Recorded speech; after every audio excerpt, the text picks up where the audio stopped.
দেখতে যতটা সুন্দর খেতেও তার থেকে অনেক বেশি মজাদার।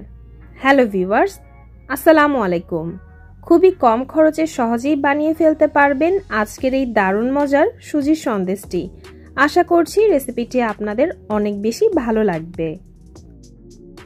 একটা প্যানে দিয়ে দিচ্ছি 1 কাপ লিকুইড দুধ, সাথে দিয়ে দিচ্ছি হাফ কাপ চিনি। চিনি দেওয়ার পর দুধের সাথে খুব ভালোভাবে নেড়ে মিশিয়ে নিচ্ছি, যাতে চিনি দুধের সাথে খুব দ্রুত মিশে যায়। এখানে দুধ জাল করে ঘন করার প্রয়োজন নেই। চিনি গলে গেলেই এর মধ্যে দিয়ে দিব 1/3 কাপ সুজি।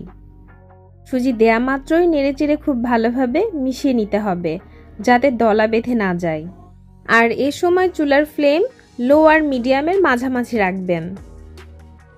দিয়ে দিচ্ছি 1/4 চা চামচ এলাচ গুঁড়া।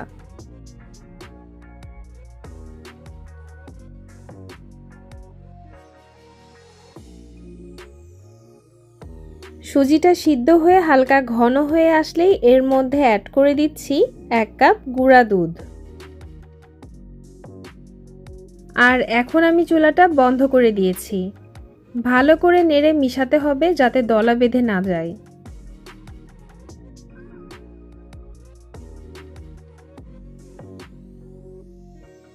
এখন চুলাটা অন করে চুলার ফ্লেম লোতে রেখে আরও কিছুক্ষণ নাড়ব।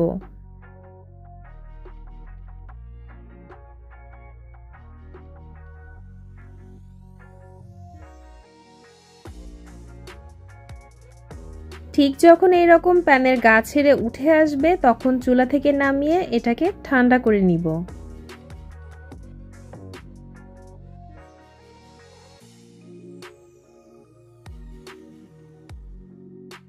এখন কিন্তু অনেকটাই ঠান্ডা হয়ে গেছে।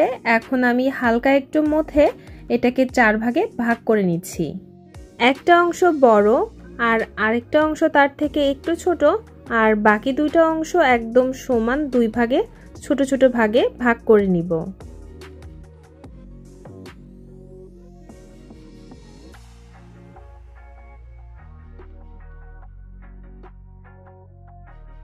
বড় অংশটা আমি এরকম সাদাই রেখে দিচ্ছি, আর মাঝারি অংশটাতে সবুজ ফুড কালার দিয়ে দিচ্ছি।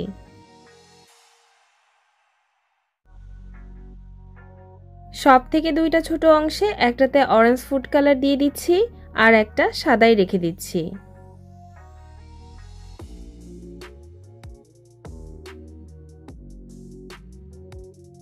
এবার বড় অংশটাতে আমি এভাবে করে একটা লম্বা শেপ দিয়ে নিচ্ছি।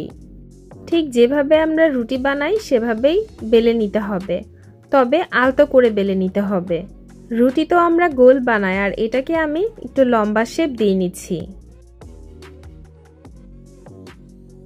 সবুজ অংশটা দিয়ে আমি এই রকম আরেকটা রুটি বানিয়ে নিব, তবে এর থেকে ছোট।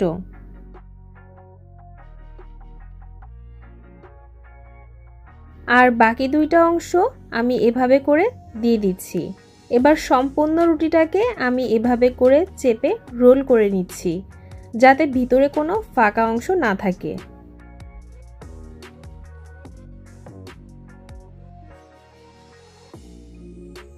এবার নরমাল ফ্রিজে রেখে দিব 4 থেকে 5 ঘন্টা, বা ততক্ষণ পর্যন্ত যতক্ষণ না এটা শক্ত হয়ে যায়।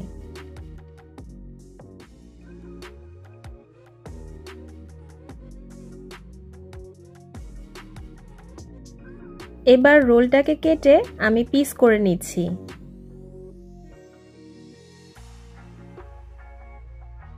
রেসিপিটি ভালো লাগলে অবশ্যই লাইক, কমেন্ট এবং শেয়ার করবেন, আর চ্যানেলটি সাবস্ক্রাইব করতে ভুলবেন না।